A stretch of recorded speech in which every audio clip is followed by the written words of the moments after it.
everybody, and welcome to the Aggieville Alleycats podcast. Where come rain, shine, or anything in between, we're here to deliver to you the Kansas State sporting news you so love. I'm Ace Edwards, right alongside Connor Balthazar. And welcome to this week's weekly recap, which is just the basketball games, one for the women, and then two for the men's team.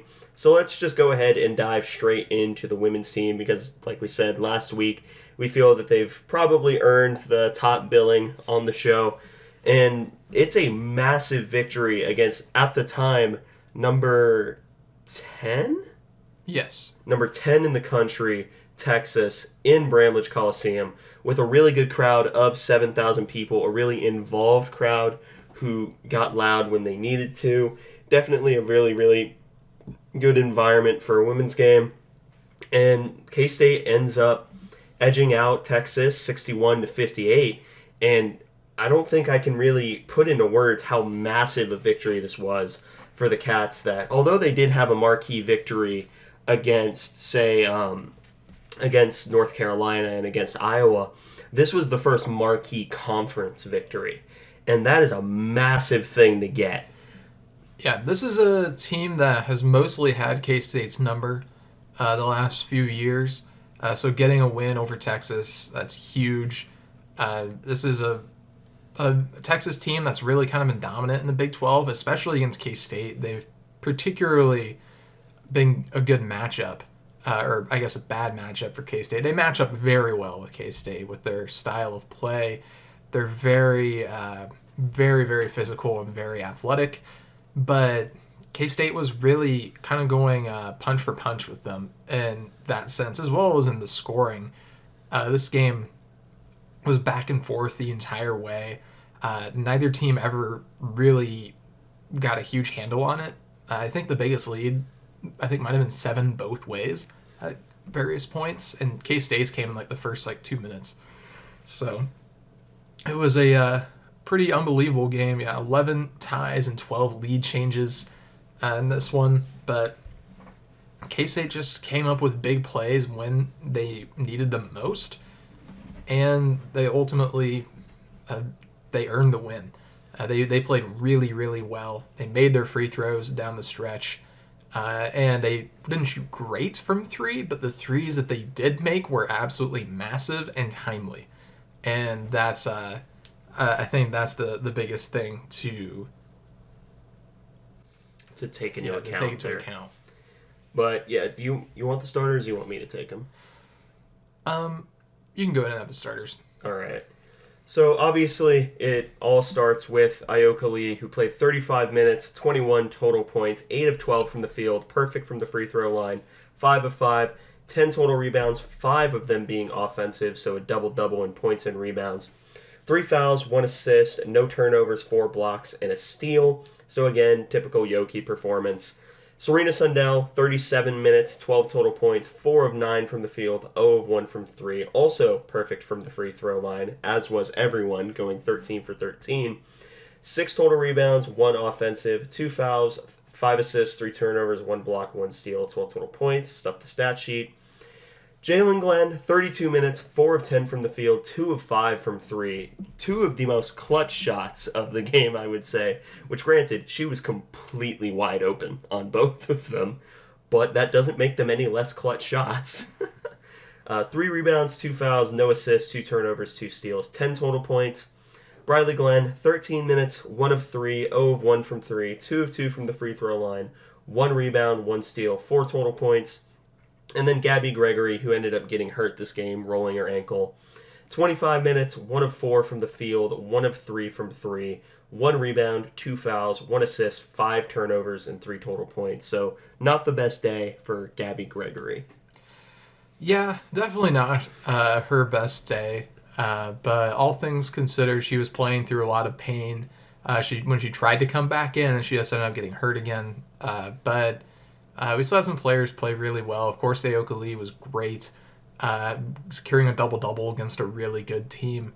But stepping up in Gabby Gregory's place was Diana Walker, who was fantastic in this game. She played 31 minutes, which is way more than she's used to. And she went 4 of 8 from the field, 1 of 2 from 3, so she finished with 9 points. She had 5 rebounds as well, 2 fouls, 3 assists, 3 turnovers, and a steal. She did struggle dribbling the ball a few times, or a few times where she kind of over-dribbled and created a turnover, but she was a clutch bucket when we needed her. She was there to drive and get a bucket when it seemed like the offense wasn't working. She was absolutely massive, and she plays great defense too. So Ziana Walker having the game that she did was a huge reason why we ended up winning this game. Plus the hilarious end of third quarter buzzer beater. Yeah, that's where her 3-point shot came from, was the huge 3 that just barely beat the buzzer at the end of the third quarter on a really great pass from Serena Sundell, about a 3/4 court pass. But a great game for Ziana Walker. Amani Lester, she played 5 minutes, had 1 rebound, and had 2 points on 2 made free throws. She played in the first quarter some, and maybe a little bit later, but we were in the first quarter rotating a couple of bigs more than we usually do.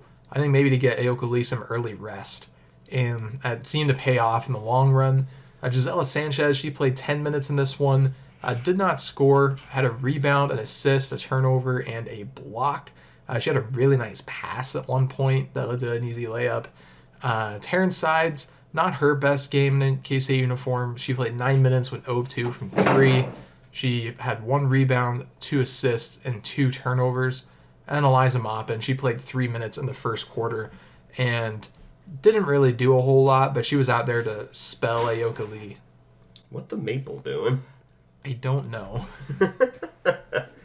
That's other than the Maple doing Maple activities. This was like we said, it's a really massive win. Going 4-14 from 3, you want that to be a little bit better, but you also take 13 of 13 at the free throw line, and you take a top 10 victory however they decide to come to you, especially at home in what we thought was going to be one of the more important games. We mentioned that the stretch against OU in Texas was going to be one of the bigger stretches of the year, and we ended up winning both games. And then we ended up winning via forfeit against TCU. Yeah, that was a weird situation where TCU is claiming that they don't have enough players to play a game. It's been speculated on how true that is, but what is true is we definitely know they have at least 3 or 4 starters hurt, including a couple that are out for the rest of the year.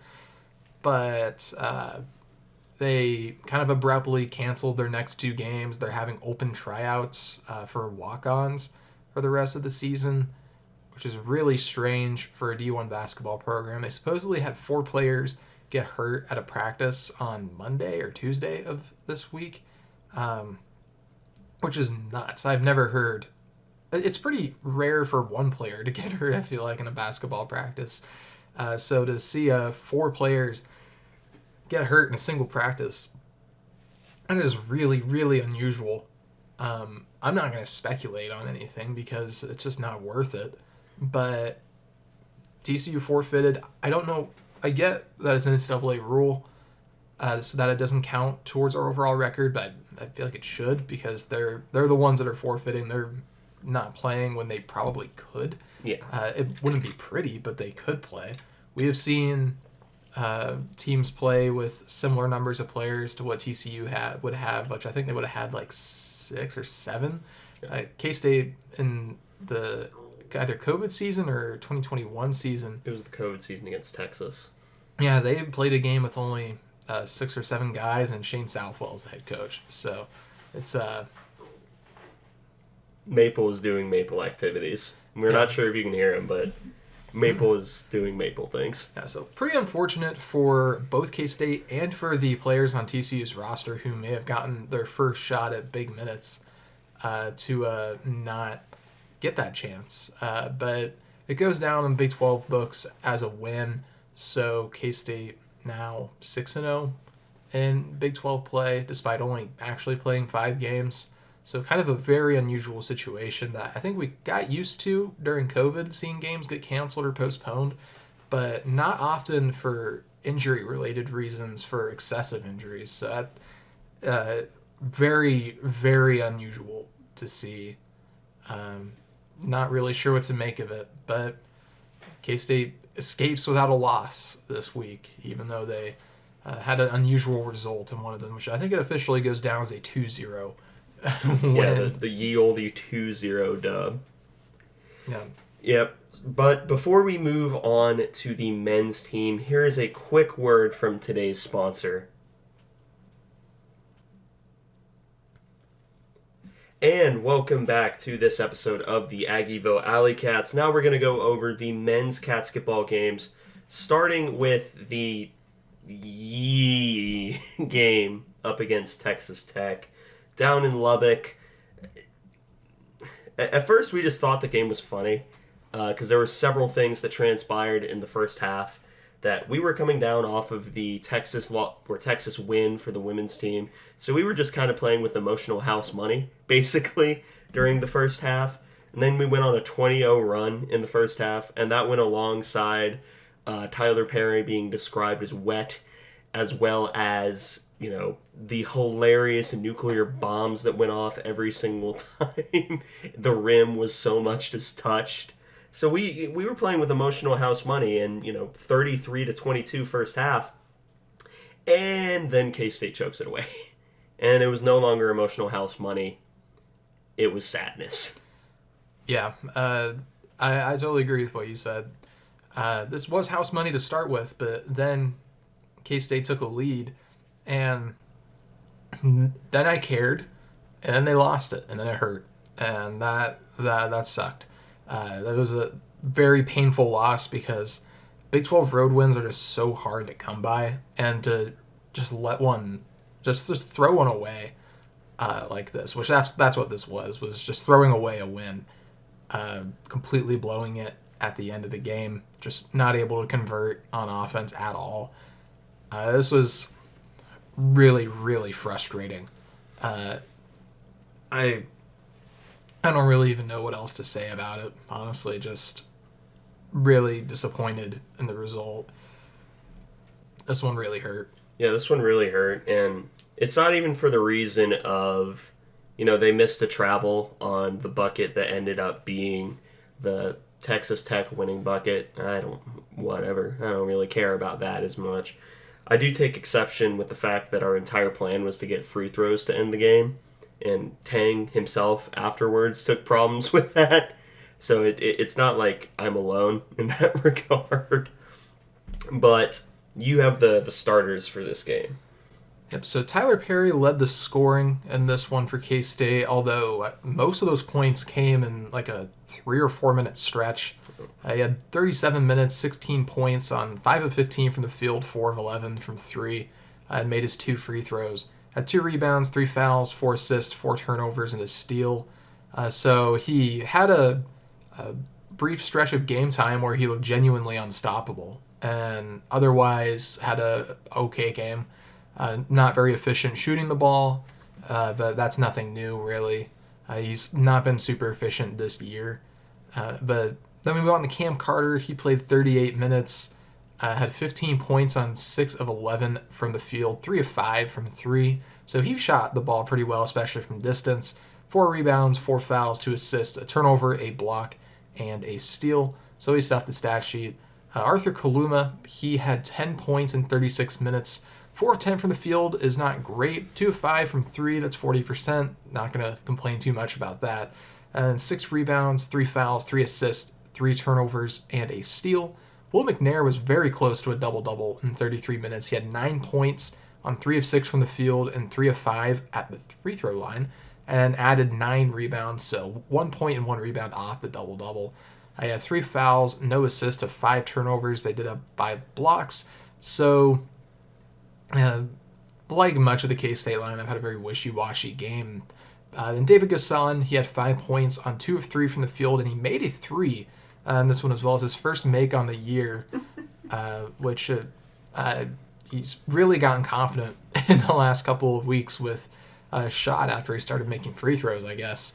And then 4 rebounds for him, 2 fouls, no assist, a turnover, and a block. So a lot of the key themes here really are just lots of turnovers. This was, especially in the first half, just tons and tons of turnovers for K-State and not enough assists to counter that. Yeah, negative assist to turnover ratio is not what you want. And in terms of bench, it was really only one guy that came in and played meaningful minutes. Dorian Finister played 17 minutes, 2 of 4 from the field, 0 of 1 from 3. Got 3 rebounds, 3 fouls, 2 turnovers, 4 total points. Then R.J. Jones and Jarrell Colbert each got 4 and 2 minutes respectively. R.J. Jones got 1 rebound, Jarrell Colbert got 2, 1 foul, and an assist.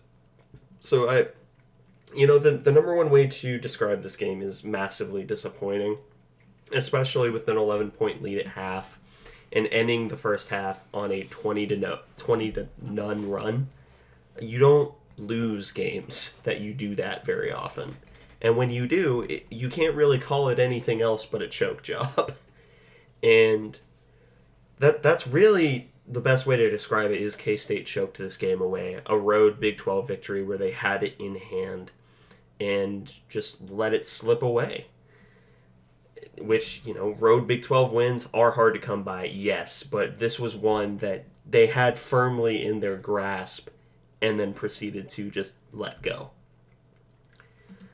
So we weren't exactly high for the next game either, and then we proceed to beat number 6 or something in the country, Baylor, at home.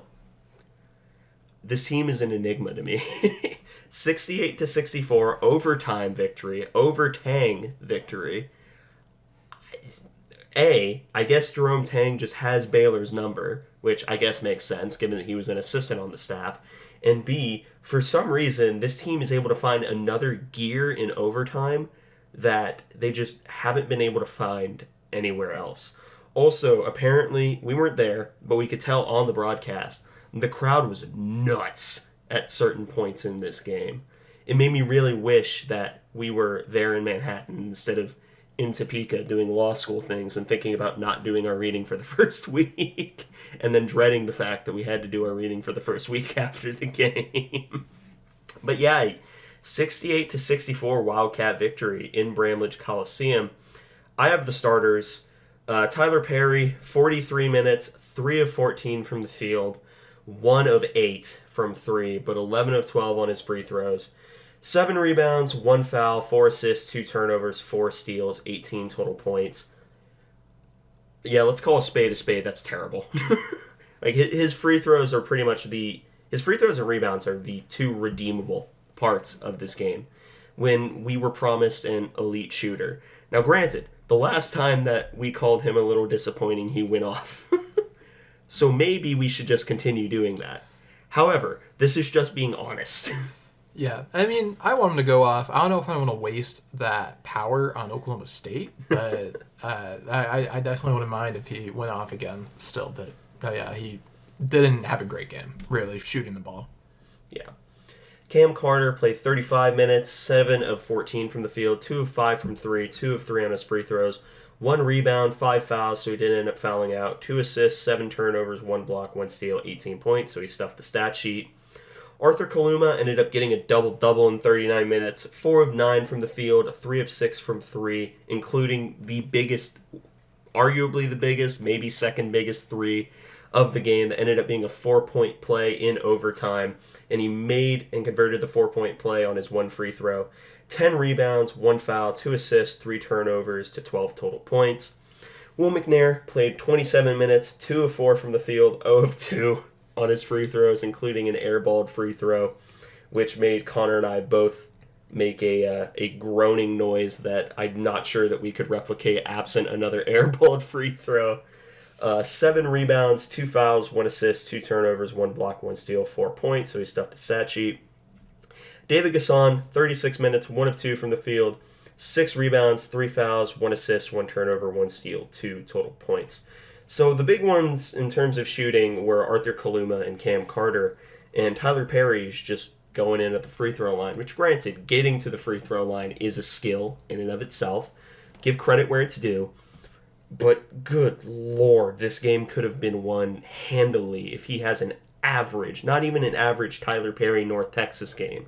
If he has an average Big 12 guard shooting day. Yeah. I'm hoping that we find more creative ways to get him shots in the future. Although he did have a few pretty good looks this game that just weren't falling. So that was a little unfortunate. But Kaluma hits one of the biggest threes that's been made in Bramlage in quite some time. That was absolutely massive.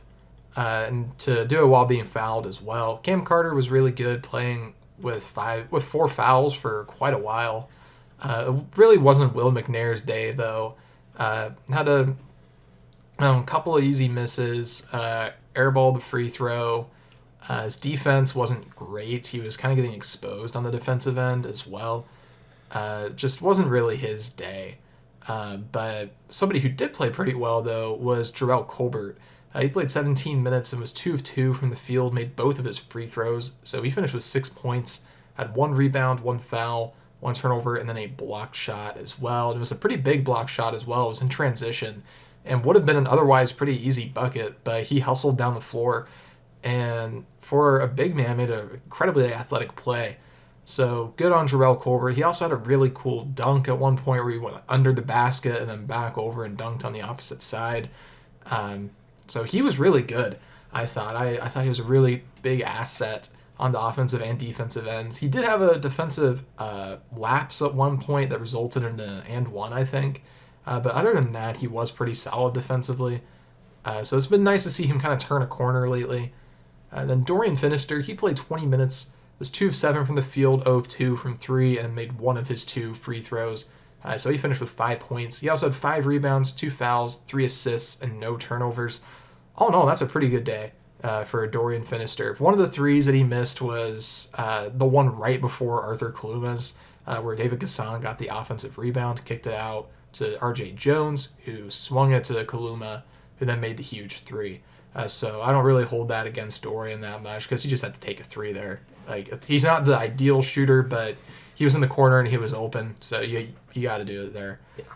R.J. Jones, he had the second biggest 3 of the game that kind of pretty much was the reason that K-State even had a shot at the end. He went 1 of 2 from the field, both attempts from 3. Only played 5 minutes, but his impact was massive because he had that huge 3-point basket at the very end.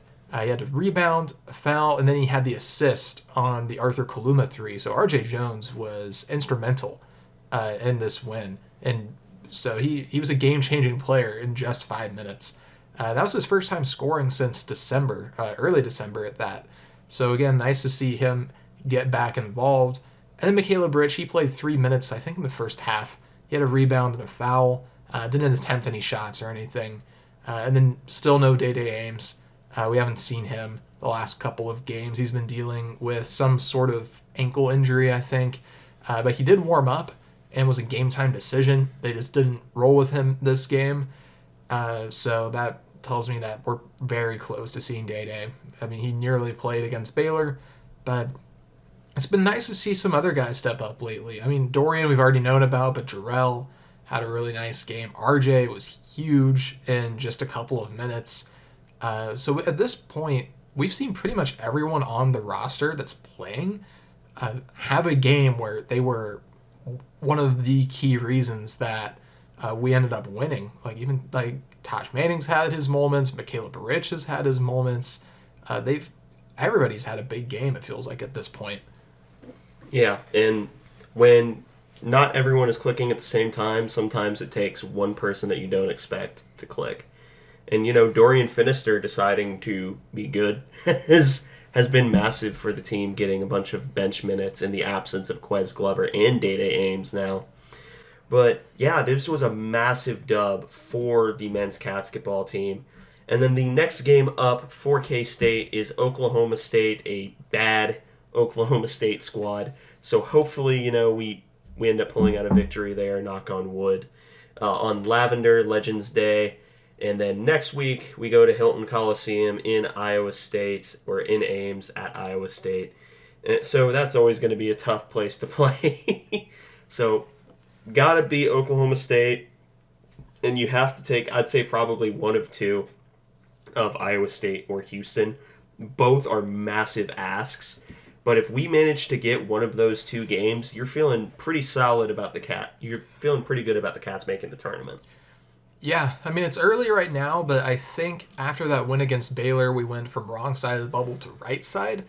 So I think right now we're probably in like a play-in spot, or maybe just barely in the full field. But right now we're gonna have to get a few more big wins because Baylor's our first quad 1 win all year, which is kind of crazy to say given that we have beaten some not unnotable teams. But we've just been barely missing out on those quad 1 wins, which are so big. But Oklahoma State, yeah, they've been on a bit of a run of poor form as of late. Their last 3 games have all been losses by double digits. Their closest game in the last 3 games, they lost by 17 to Texas Tech. They just got blown out by KU at home by 24. They lost by 24 to Iowa State. It's been pretty rough for Oklahoma State. They just had a player transfer out as well. Mike Boynton's days are looking numbered right now in Stillwater, which is tough because he's been a really good recruiter and at times has had some pretty good teams, but that's just life in the Big 12. If you're not an elite coach, you're not a good enough coach, really, which kind of stinks. But this is a must-win game if you're K-State. If this is a game that K-State drops, that's disastrous, I think. Like, it's not just to lose to Oklahoma State, but at home. I don't want to put too much pressure on this game, but I am going to put some pressure on this game because this is not an excusable loss if we lose this one. No, not remotely. So do you have any final thoughts before we sign off? No, I don't think that I do. Just happy that we were able to rectify our mistakes from the Texas Tech game and pull out a really difficult win and get Jerome Tang to 10-0 in overtime games. Yeah, I agree. And the environment was also very, very encouraging. But yeah, that pretty much wraps up this episode of the Aggieville Alleycats podcast. Thank you all so much for listening. If you want to follow or contact the show, you can follow us just about anywhere at Aggieville Alleycats. And if you want to email us, we're AggievilleAlleycats@gmail.com.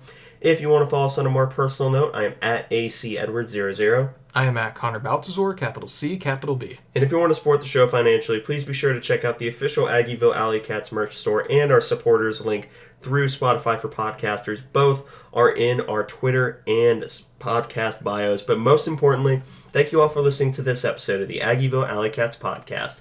Where come rain, shine, or anything in between, we're here to deliver to you the Kansas State sporting news that you so love. Stay safe, Alleycats.